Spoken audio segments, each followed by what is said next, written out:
سورہ مومنون آیت نمبر 101۔ اعوذ باللہ من الشیطان الرجیم، بسم اللہ الرحمن الرحیم۔ فَإِذَا نُفِخَ فِي الصُّورِ فَلَا أَنْسَابَ بَيْنَهُمْ يَوْمَئِذٍ وَلَا يَتَسَاءَلُونَ فَمَنْ ثَقُلَتْ مَوَازِينُهُ فَأُولَئِكَ هُمُ الْمُفْلِحُونَ وَمَنْ خَفَّتْ مَوَازِينُهُ فَأُولَئِكَ الَّذِينَ خَسِرُوا أَنفُسَهُمْ فِي جَهَنَّمَ خَالِدُونَ تَلْفَحُ وُجُوهَهُمُ النَّارُ وَهُمْ فِيهَا كَالِحُونَ أَلَمْ تَكُنْ آيَاتِي تُتْلَى عَلَيْكُمْ فَكُنْتُمْ بِهَا تُكَذِّبُونَ قَالُوا رَبَّنَا غَلَبَتْ عَلَيْنَا شِقْوَتُنَا وَكُنَّا قَوْمًا ضَالِّينَ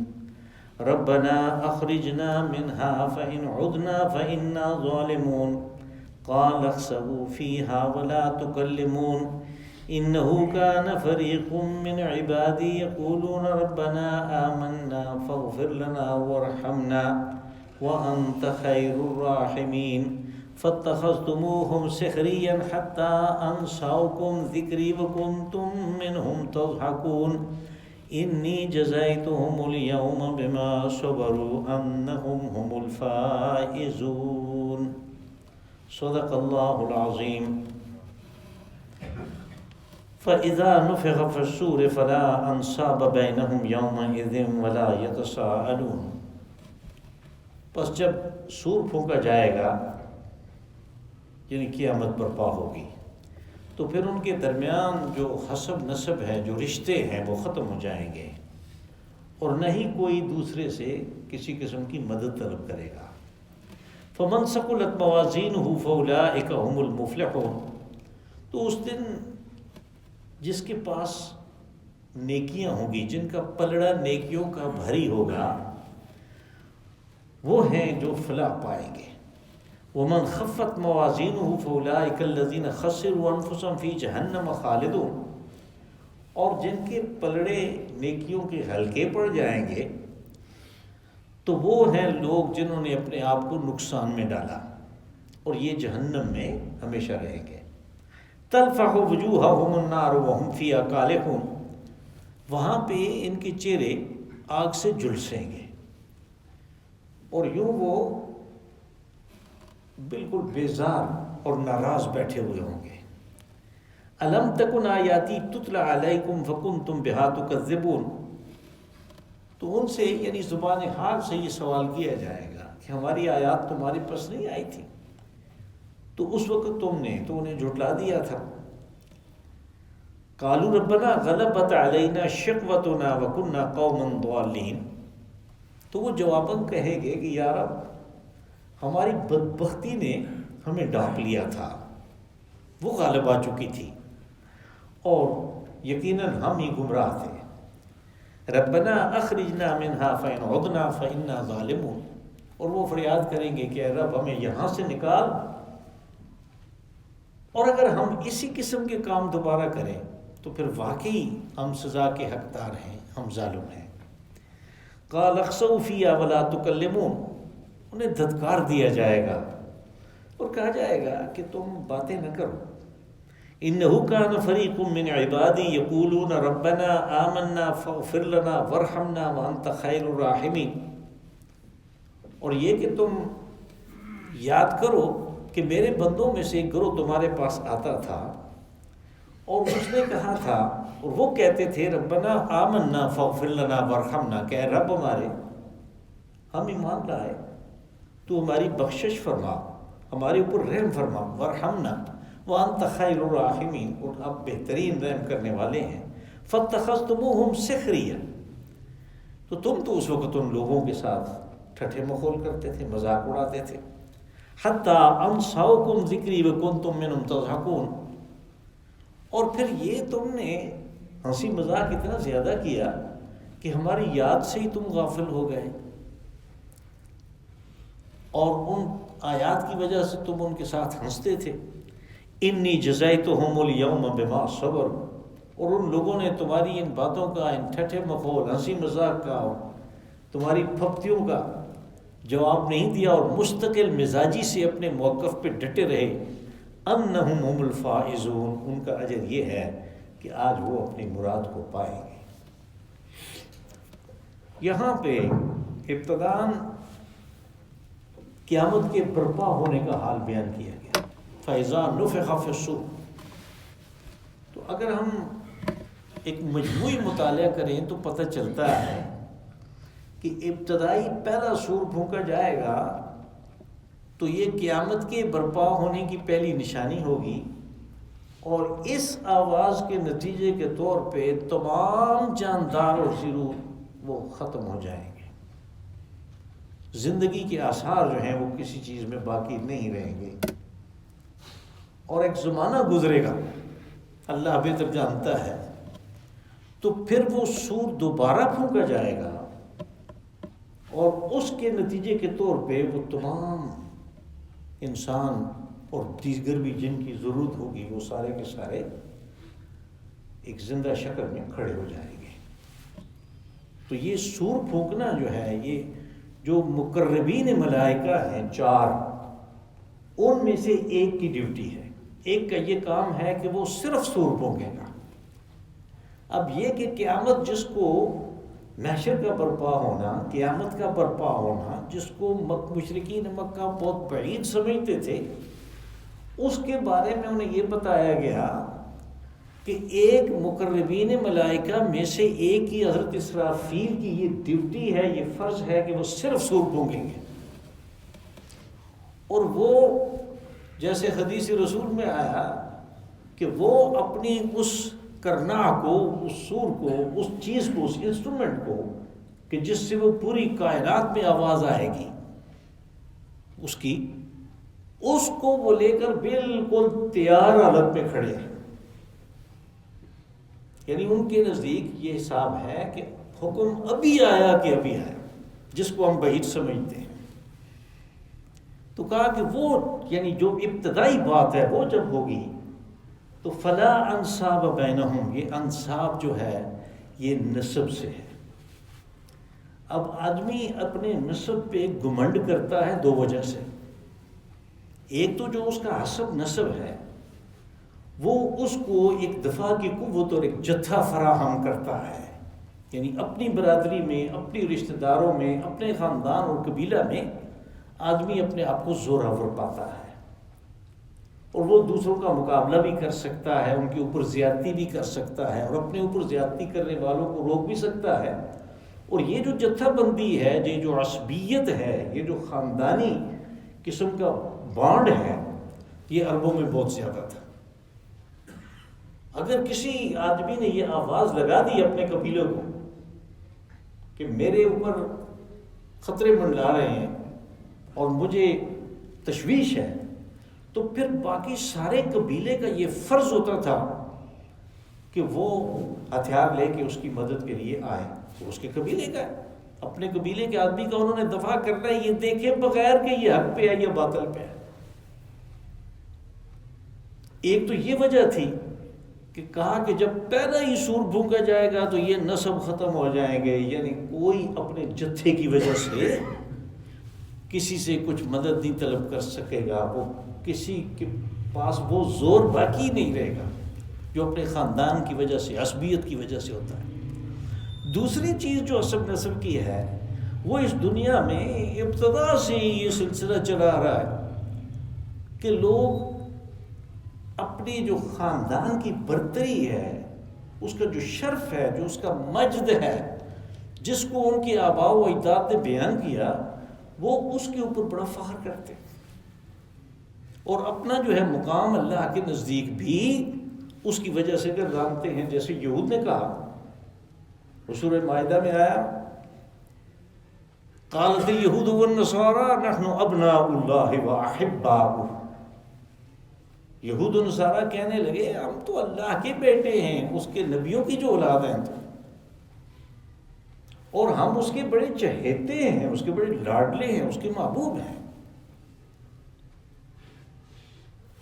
تو اسی طرح انہوں نے کہا کہ ہم تو انبیاء کی اولاد ہیں، لن تمسنا النار الا ایاما معدودہ، ہمیں تو آگ نہیں چھوئے گی، وہ ہمارے لیے نہیں بنی، دوزخ ہمارے لیے نہیں بنی، دوسرے لوگوں کے لیے بنی۔ اور اگر کوئی بہت زیادہ ہم میں سے گنہگار ہوا بھی، وہ چند دن دوزخ میں رہ کے واپس آ جائے گا۔ اب قرآن حکیم نے ان کی یہ مثالیں کہ یہ چیزیں انہوں نے بیان کی، حالانکہ اس چیز کی کوئی سند ان کے پاس نہیں تھی، یہ بتایا کہ حسب نسب کسی کے کام آنے والا نہیں ہے۔ اور اس کے لیے 3 باتیں جو ہیں وہ بیان کی گئیں۔ ایک، حضرت نوح علیہ السلام کے بیٹے کا تذکرہ کیا گیا کہ سگا بیٹا جو ہے جس کو تو کوئی ایک ذرا تکلیف میں نہیں دیکھ سکتا، وہ جب ان کے مسلک پہ، ان کے دین پہ نہیں چلا، توحید پہ نہیں آیا، تو اللہ نے اس کا انجام کافروں کے ساتھ کیا، تو وہ غرق ہوا۔ پھر حضرت نوح اور حضرت لوط علیہ السلام کی بیوی، دونوں کی علیحدہ علیحدہ جو بیویاں تھیں اپنی اپنی، وہ اپنے نبی کی دعوت پہ ایمان نہیں لائیں، رسول جو وقت کے تھے ان کی دعوت پہ ایمان نہیں لائیں، تو یہ جو مناکحت کا رشتہ ہے نکاح کا، کہ جو بڑا پیارا رشتہ ہے، جس کی بڑی عزت و توقیر ہے، وہ بھی کوئی کام نہیں آیا۔ اور قرآن حکیم نے سورہ تحریم میں ان کی مثال دی کہ کانتا تحت عبدین من عبادنا صالحین فخانتہما فلم یغنی عنہما من اللہ شیئا وقیل ادخلا النار مع الداخلین۔ کہ رشتہ تو بڑا زبردست ہے، یہ بانڈ تو بڑا زبردست ہے، لیکن جب ایمان نہیں لائیں تو وہ رشتہ کوئی کام نہیں دے سکتا، ہم حکم دیں گے کہ ان کو آگ کے دوزخ میں لے جاؤ۔ تو یہ مثالیں اس لیے دی گئیں کہ لوگ اس بات کو سمجھیں اور اپنے حسب نسب کے اوپر، جیسے ہمارے ہاں ہے، کہتے ہیں ہم تو آل رسول ہیں،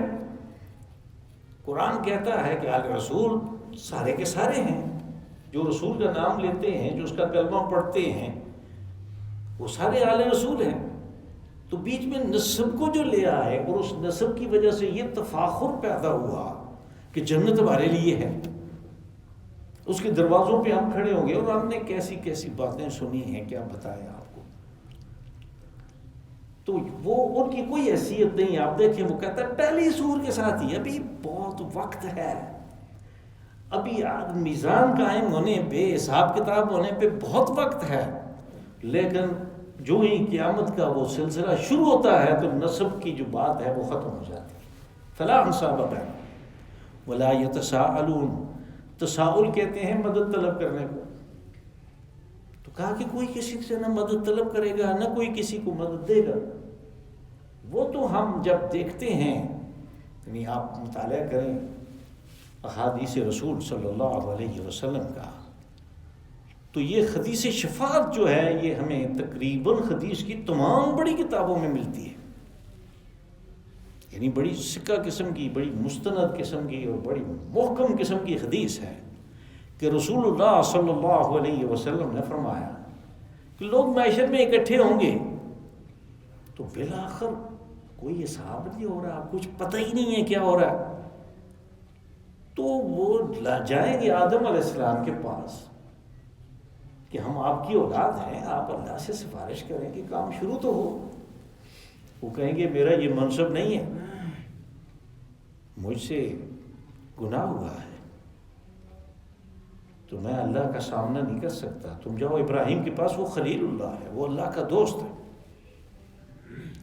وہ ان کے پاس جائیں گے، وہ کہیں گے یہ میرا منصب نہیں ہے، میں اپنے آپ کو اس قابل نہیں پاتا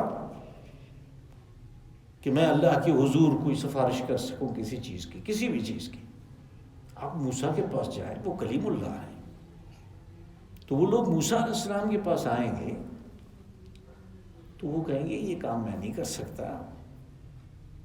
تم لوگ حضرت عیسیٰ علیہ السلام کے پاس جاؤ، وہ روح اللہ ہے، اللہ کا کلمہ ہے، تو وہ ان کے پاس جائیں گے، وہ کہیں گے یہ میرا منصب نہیں ہے، تم محمد صلی اللہ علیہ وسلم کے پاس جاؤ،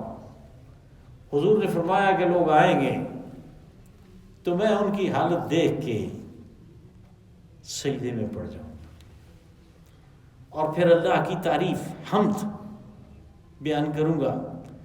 اور سجدے کی حالت میں یہاں تک کہ اللہ کی طرف سے یہ آواز آئے گی کہ اپنا سر اٹھاؤ محمد، تم جو مانگو گے، جو کہو گے ہم سنیں گے، جو تم مانگو گے تمہیں دیا جائے گا، اور جس کی سفارش کرو گے وہ سفارش ہم قبول کریں گے۔ تو حضور صلی اللہ علیہ وسلم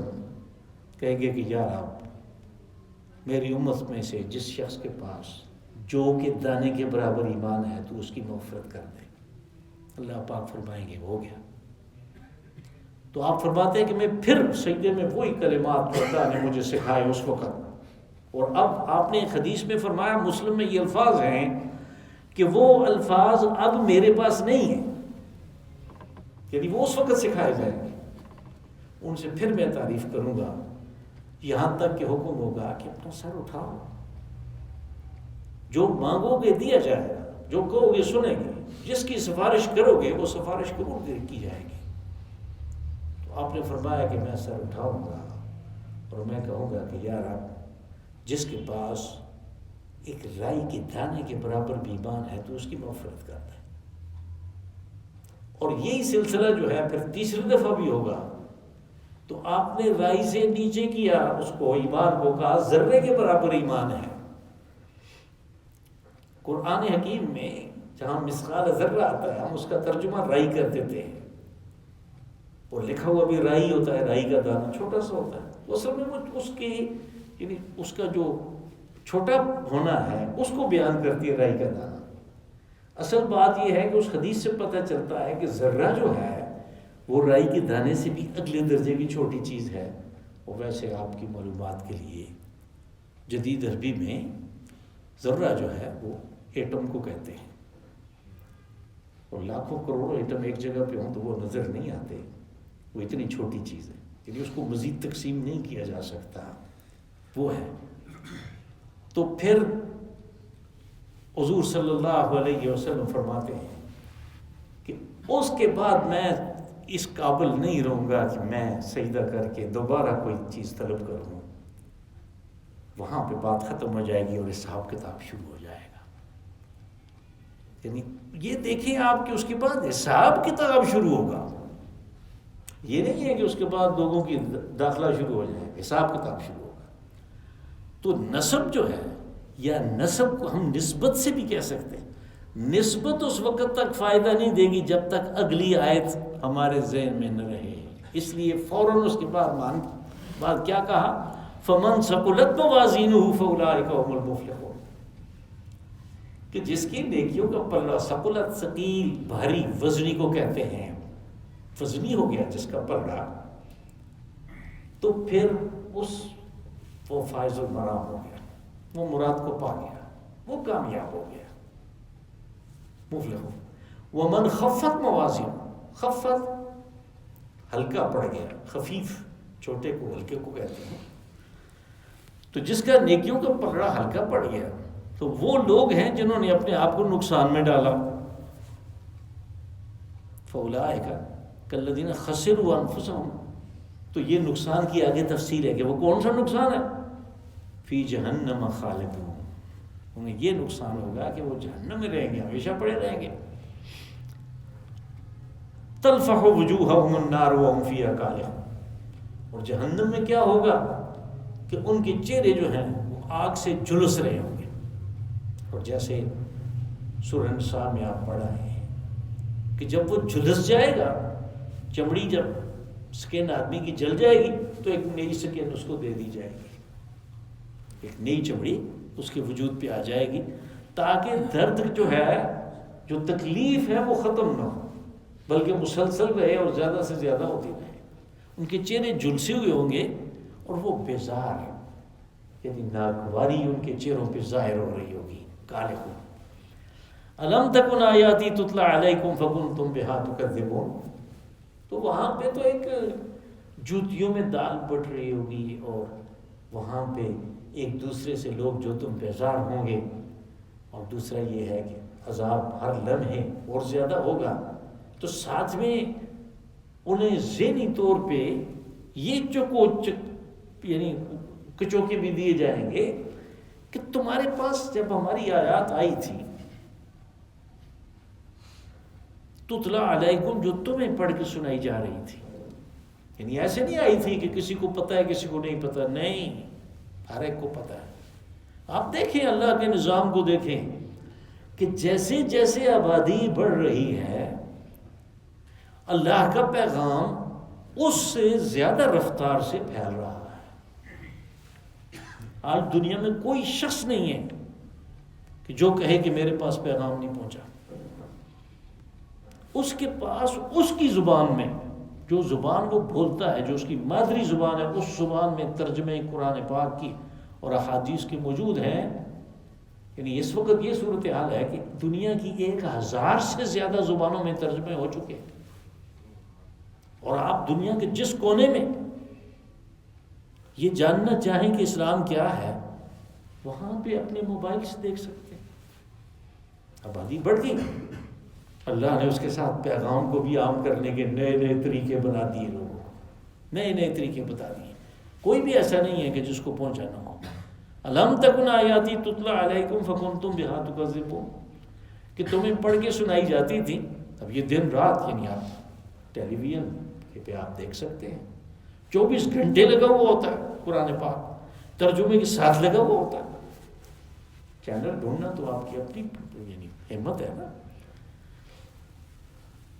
قالوا ربنا غلبت علینا شقوتنا، وہ کہیں گے کہ ہماری بدبختی غالب آ چکی تھی ہمارے پر، یعنی جس کو اب وہ سعادت اور نیک بختی آدمی سمجھتا ہے کہ میں اپنے کام سے کام رکھتا ہوں اور بڑی محنت اور مشقت سے میں صبح شام بڑا اچھا کچھ کر رہا ہوں، اس کو وہ کہے گا کہ یہ ہماری بدبختی تھی، یہ ہمارے اوپر غالب آ گئی تھی اور ہم گمراہ ہو گئے۔ ربنا اخرجنا منہا فإن عدنا فإنا ظالمون، یہ منہا جو ہے یہ دوزخ سے ہے، یعنی اس دوزخ سے۔ اور مؤنث کا صیغہ اس لیے استعمال ہوا کہ عربی میں اور عرب جنت اور دوزخ دونوں کو مؤنث استعمال کرتے ہیں، جنت بھی اور دوزخ بھی، یہ دونوں وہاں پہ مؤنث ہیں۔ تو کہا کہ اخرجنا منہا، اس دوزخ سے ہمیں یا رب نکال، فإن عدنا فإنا ظالمون، نکال سے مراد یعنی نکال کے واپس دنیا میں بھیج۔ تو آپ کو پتہ ہے وہ سپلیمنٹری تو وہاں پہ ہے نہیں ہے کہ اب یہ فیل ہو گیا ہے تو اس کو پھر موقع دیا جائے، یہاں پہ بھی نہیں ہوتی تھی۔ یہ سپلیمنٹری کا سلسلہ جو ہے یہ کافی بعد میں شروع ہوا، پہلے تو یہ تھا کہ یہ مضمون لازمی ہے، ان میں سے کسی ایک میں فیل ہو گیا سارے میں فیل، اور دوسرا امتحان بھی نہیں ہوتا تھا، پھر داخلہ لو 10ویں میں پھر امتحان دو۔ تو وہاں پہ بھی یہی ہے کہ وہ کہیں گے کہ ہمیں تو واپس بھیج، فإن عدنا، اگر ہم اسی طرح کے برے کرتوت کر کے واپس آئے، فإنا ظالمون، پھر واقعی ہم بڑے ظالم ہیں، پھر ہمیں سزا جو ہے جو بھی دو ہمیں قبول ہے۔ قال اخسؤوا فیہا ولا تکلمون، خسعون دھتکار دینے کو، دفع کرنے کو کہتے ہیں، اخسؤوا فیہا کہ دھتکار دیا جائے گا ان کو اور کہا جائے گا کہ باتیں نہ بناؤ، ولا تکلمون باتیں نہ کرو۔ انہ کان فریق من عبادی یقولون ربنا آمنا فاغفر لنا وارحمنا وانت خیر الراحمین، کہ وہ وقت یاد کرو جب میرے بندوں میں سے ایک جماعت، فریق من عبادی یعنی ایک گروہ، وہ کہتا تھا کہ یا رب ہم ایمان لاتے ہیں، تو ہماری بخشش کر اور ہمارے اوپر رحم کر، اور آپ بہترین رحم کرنے والے ہیں۔ یعنی جب کسی کو اس حالت میں دیکھتے تھے کہ وہ اللہ کا نام لے رہا ہے، وہ جب کسی کو اچھی حال میں دیکھتا ہے تو کہتا ہے ماشاء اللہ، جب وہ چھینک مارتا ہے تو کہتا ہے الحمدللہ، جب کسی دوسرے نے چھینک ماری تو وہ کہتا ہے یرحمک اللہ، جب وہ پانی پیتا ہے تو وہ بیٹھتا ہے، وہ بسم اللہ الرحمن الرحیم کہتا ہے، پی چکتا ہے جب شرعی طریقے پہ تو وہ الحمدللہ کہتا ہے۔ یہ دل ہی دل میں یہ کیا ہر وقت انہوں نے لگایا ہوا ہوتا ہے، یہی اس کا تذکرہ ہے۔ فَاتَّخَذْتُمُوهُمْ سِخْرِيًّا حَتَّى أَنْسَوْكُمْ ذِكْرِي، ہاں جس وقت وہ یہ کام کرتے تھے تو تم ان کے ساتھ ٹھٹھے مخول کرتے تھے، ہنسی مذاق اس چیز کو بناتے تھے، یہاں تک کہ یہ ہنسی مذاق جو ہے اس نے تمہیں ہماری یاد سے غافل کر دیا۔ اور یہ تو ضروری ہے نا کہ آدمی جب اسی قسم کی حرکات کرتا رہتا ہے تو پھر اللہ کی طرف سے بھی اس کو رحمت سے مزید دور کیا جاتا ہے۔ نتیجہ یہ نکلا کہ وہ دھتکارا جا رہا ہے، اللہ کی یاد سے غافل ہو گیا۔ انسوکم ذکری، یعنی میری یاد سے یاد تمہیں بھول گئی۔ اور دوسری جگہ وَمَن يَعْشُ عَن ذِكْرِ رَبِّهِ نُقَيِّضْ لَهُ شَيْطَانًا فَهُوَ لَهُ قَرِينٌ، کہ جس نے اپنے رب کے ذکر سے، یاد سے اپنے آپ کو غافل کر دیا، ہم اس کے اوپر ایک شیطان مسلط کر دیتے ہیں اور وہ اس کو اپنا دوست سمجھتا ہے۔ دوست سمجھتا ہے یعنی آدمی دوست سے مشورہ کرتا ہے مشکل وقت میں، تو وہ جو مشورہ دیتا ہے اس پہ آپ عمل کرتے ہیں۔ جب شیطان کو دوست سمجھا تو شیطان کو ہر وقت مشورے دیتا ہے، پھر شیطان کے مشورے پہ عمل کرتا ہے، تو مزید گمراہ ہوتا ہے آدمی۔ یہ وہ چیز ہے۔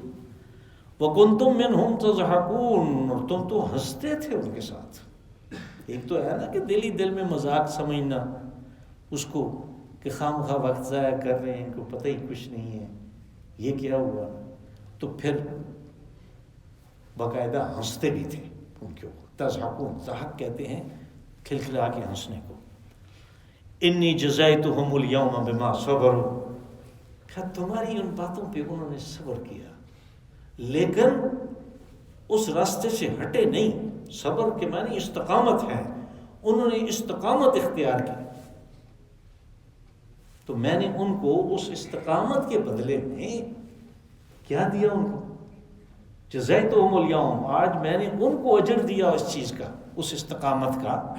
اور وہ اجر یہ ہے کہ انہم ہم الفائزون، کہ وہ فائز المرام ہوئے، وہ اپنی مراد کو پہنچ گئے، وہ انہوں نے کامیابی حاصل کر لی۔ اللہم صلی وسلم وبارک وانعم علی عبدک ورسولک ونبیک محمد صاحب المقام المحمود۔